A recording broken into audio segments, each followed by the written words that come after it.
Don't miss Clownfish Studios' latest crowdfunder, Crimson Wren Volume 1 on Kickstarter and Indiegogo. Thaddeus Wendell's greatest treasure is out there, and it's up to young mage Crimson Wren and the crew of a rundown airship called the True North to find it. But will they find it in time? Crimson Wren of the True North is a race against the clock filled with action, adventure, comedy, and heart. This is a brand new manga-style graphic novel from Clownfish Studios. Go to crimsonwren.com or check it out on Indiegogo and Kickstarter. It ends on November 18th. That's November 18th. And now on with the video. Hey guys, welcome back to Clownfish TV. This is Neon, and it's been like 2 days since we've done a video talking about Twitter and Elon Musk taking over Twitter. And man, I cannot believe how angry the media is over the potential loss of Twitter, whether it's Elon Musk taking it over and changing it significantly from what it's been, or the potential that Twitter could go bankrupt next year. It could technically go bankrupt. You know, I don't remember this much hand-wringing over MySpace or GeoCities. You know, these platforms, they come and go. Every couple of years, there's something new, shiny, you know, better. And this just shows again how ridiculously overimportant Twitter has become to the media, to the blue checks, you know, to have people freak out. I mean, every day there are multiple articles. Elon Musk is going to destroy the free world because Twitter might implode. Oh my God. Twitter was a dumpster fire before Elon Musk bought it. It's turned into a bigger dumpster fire this week. Can he pull it out of a tailspin? I don't know. I'm going to be honest, I really don't know. I have to tell you, I am really enjoying the fireworks, though. I have wished, I must have been a really good boy, I have wished for Twitter to burn for years. It is a horrible place, a horrible platform, ground zero for cancel culture, ground zero for corrupt journalism. This is where most of the badniks come from. They come from Twitter. They try to ruin people's lives using the media, you know, trying to coerce Hollywood studios into hiring and firing people, making changes to things, when in reality, normal people don't use Twitter. They really don't. Like, when was the last time you walked up to somebody on the street and was like, hey, what's your Twitter handle? And they just kind of look at you like, Twitter? Like, nobody's used Twitter in like 10 years. Yeah, normal people were driven away from Twitter and replaced with a bunch of pompous windbags and bots and stan accounts, and God knows how far down the rabbit hole goes. We're going to find out. And I am really looking forward to it because this confirms a lot of things I have suspected for a long time about Twitter and what a garbage site it actually is. So we're going to talk about this, the potential of Twitter going bankrupt. Oh boy. Oh boy. Before we get into it any further, please subscribe for more pop culture news, views, and rants. Guys, over 280, almost 281,000 subs.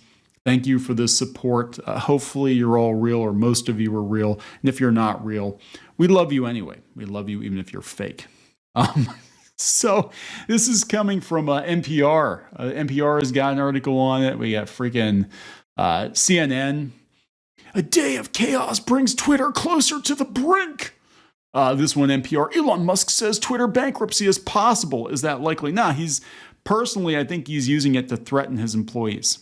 Really, I think he's like, you guys either work or this company's filing for bankruptcy next year. And people don't fully understand bankruptcy anyway. They think that, you know, like, you file for bankruptcy and like, that's it, your business is done. It just gives you time in most cases to kind of reorganize your company a little bit, so you have a better chance of being profitable, you know, that you can defer payments to creditors and that sort of thing, which you might do anyway. Because, I mean, $44 billion seems way overpaid for this.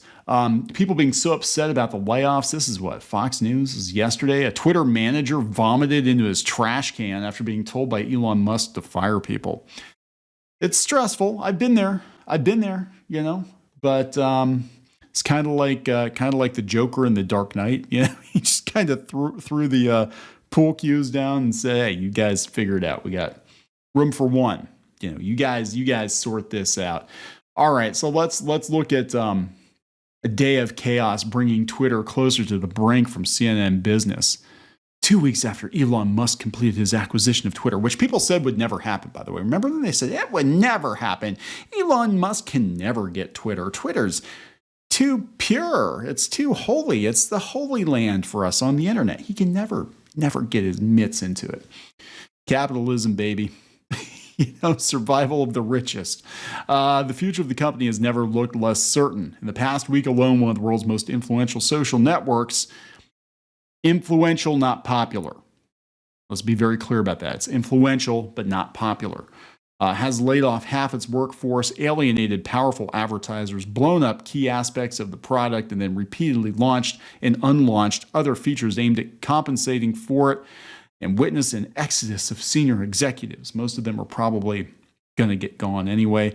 The wild swings at Twitter only seem to accelerate on Thursday with more executive departures, growing chaos over fake verified accounts. We're going to talk about that. And an unusual public rebuke from the U.S. government. Oh my God. Oh my God. Twitter now appears to be on the brink, a point Musk himself seemed to concede on Thursday by reportedly telling employees that bankruptcy could be on the horizon. It's far from the first time he's warned about bankruptcy in one of his companies. Quite the day, he tweeted. This is a threat. And he's not wrong, technically. He's not wrong. Like, you guys don't work. This company's not going to succeed, and we're going to file for bankruptcy. And you're all going to be out of a job. So those of you who are left, you're going to row the damn boat. It's a stunning reversal of fortunes, not just for Musk, who bought the company at $44 billion, but also for a platform used by some of the most powerful people on the planet. Yes, but not normal people, including world leaders, CEOs, and the Pope. The Pope tweets. How dare he have this much power? How dare Twitter have this much power? How did we get to a point where Twitter has this much power? Like, seriously, it's a garbage site. It's not even really that usable. It's a glorified messenger. It's a glorified chat room. I mean, why does Twitter have this much power? Well, who decided that Twitter was the platform where all of the elites would gather and you had to listen to their tweets and you had to get a little check to know that this was an authentic person? Like, who decided that? Why wasn't it like, some other social media platform? God, there's been so many of them. Over the last couple of years, they've come and gone, and nobody has been as upset about those social media platforms imploding. You should be very happy, CNN, that Twitter could potentially burn down because, it's going to take Musk or at least a lot of his money with it, right? Right? Now, he's rich. Usually rich people have ways of staying rich. So here's NPR. It says Twitter bankruptcy is possible. Is it likely? Possibility of a looming Twitter bankruptcy was not a fate anyone seriously discussed. Now, however, under the chaotic leadership of Musk, the mercurial billionaire has reportedly told staff that bankruptcy could be nigh if Twitter does not start making more money. How could this be the case? In taking the company private in his $44 billion purchase of Twitter, Musk cashed in some of his Tesla stock, and he also saddled the platform with $13 billion in debt, which is a massive obligation for a company the size of Twitter. Twitter is not worth it. It's not worth it. For context, the debt equals about 7 times the company's projected earnings for 2022. It's essentially a huge credit card, and the annual payment is $1 billion. And that's a problem for Twitter, considering that its cash flow last year to pay for things like debt payments was just $632 million. That's actually not very good. Again, why did everybody decide that Twitter was going to be the platform that was going to have all this self-importance? Where's the money going to come from? And they talk about how bankruptcy could be in its best interest. They could potentially restructure it. The saying is, if you owe the bank $100, that's your problem. If you owe the bank $100 million, that's the bank's problem. So yeah, it's like people might bail him out, basically. He did overpay for it. I wonder if he's just buying time. I gotta wonder if he's just buying time to get the board, because the board apparently was up to shenanigans, juggling the numbers and stuff. And I wonder if he's going to look at this and be like, hey, let's take another look now that I have control of the company. And oh, look, this $44 billion company is really only worth about $10 billion. it's not worth $44 billion, right? But God, they're just so upset about Twitter. I mean, seriously, tech companies come and go all the damn time. We're going to see a lot fold in the next couple of years. But none of them seem to have the platform of Twitter. They don't have the stamp of approval from the elite. This one from Fox News: Twitter manager vomited into his trash can after being told he had to fire people. So this is coming from the New York Times. Originally, they authored a negative piece noting the throw-up story early in the article. They explained one engineering manager, upon being told to cut hundreds of workers, vomited into a trash can. Others slept in the office as they worked grueling schedules to meet Mr. Musk's orders, like tech companies used to be. And look, I'm not saying that's ideal. I mean, crunch sucks, but I think he's trying to basically be like, okay, we're going to hit the ground running. We're firing a bunch of people because, I mean, look, it was bleeding out, what do you say, $4 million a month or some ridiculous amount of money? That's not sustainable, right? You guys are going to have to work. You're not going to get your latte breaks. You're not going to get your yoga classes because this company's got to make money. Returning to this point later in the article, the journalist repeated one engineering manager was approached by Musk's advisors, or goons, as Twitter employees called them, with a list of hundreds of people he had to let go. He vomited into a trash can near his feet, promising, that's management, man. That's how it works. You want the big bucks?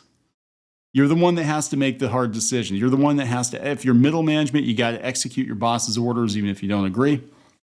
I mean, and I'm not saying it's right or wrong. I'm just saying that comes with the territory. When you're a boss, you got to make decisions. They're not going to be popular. Comes with the territory. Promising an exhaustive deep dive into the social media company, they describe the impact of Musk's purchase. The fallout has been excruciating, according to 36 current and former workers. Regarding potential layoffs, they noted that the tech exec refused to factor diversity. Oh my God. They noted that the tech executive refused to factor diversity and inclusion into his actions. Twitter executives also suggested assessing the lists for diversity and inclusion issues so the cuts would not hit people of color disproportionately, and also to avoid legal trouble. Musk's team brushed aside the suggestion, two people said. So he doesn't care. You either perform or you're done. We either have a position for whatever it is that you do at this company, or you're done. And he let go 50% of the staff. He told people if they don't show up to the office, they're gone. If you don't make this company profitable, we're going to file for bankruptcy. Shit is getting real. It's getting real. And I don't know if he can do it or not, but a lot of people saying he's letting impersonators run rampant on the site. They got this one, Chiquita. We apologize. Supposedly a fake Chiquita account said that they were going to overthrow the Brazilian government. They have not overthrown a government since 1954. Tesla real. Blue check. Breaking. A second Tesla has hit the World Trade Center. Oh my God. LeBron James. I'm officially requesting a trade. So it goes on and on. I mean, look, they're going to have to rein the chaos in for sure. I don't know what the future holds. I just think it's absolutely hysterical that everybody's losing their shit when tech companies fold all the damn time. That just shows you again how important, disproportionately important, Twitter has become to the media. Gonna wrap it up. Please subscribe for more pop culture news, views, and rants, guys. We'll talk later.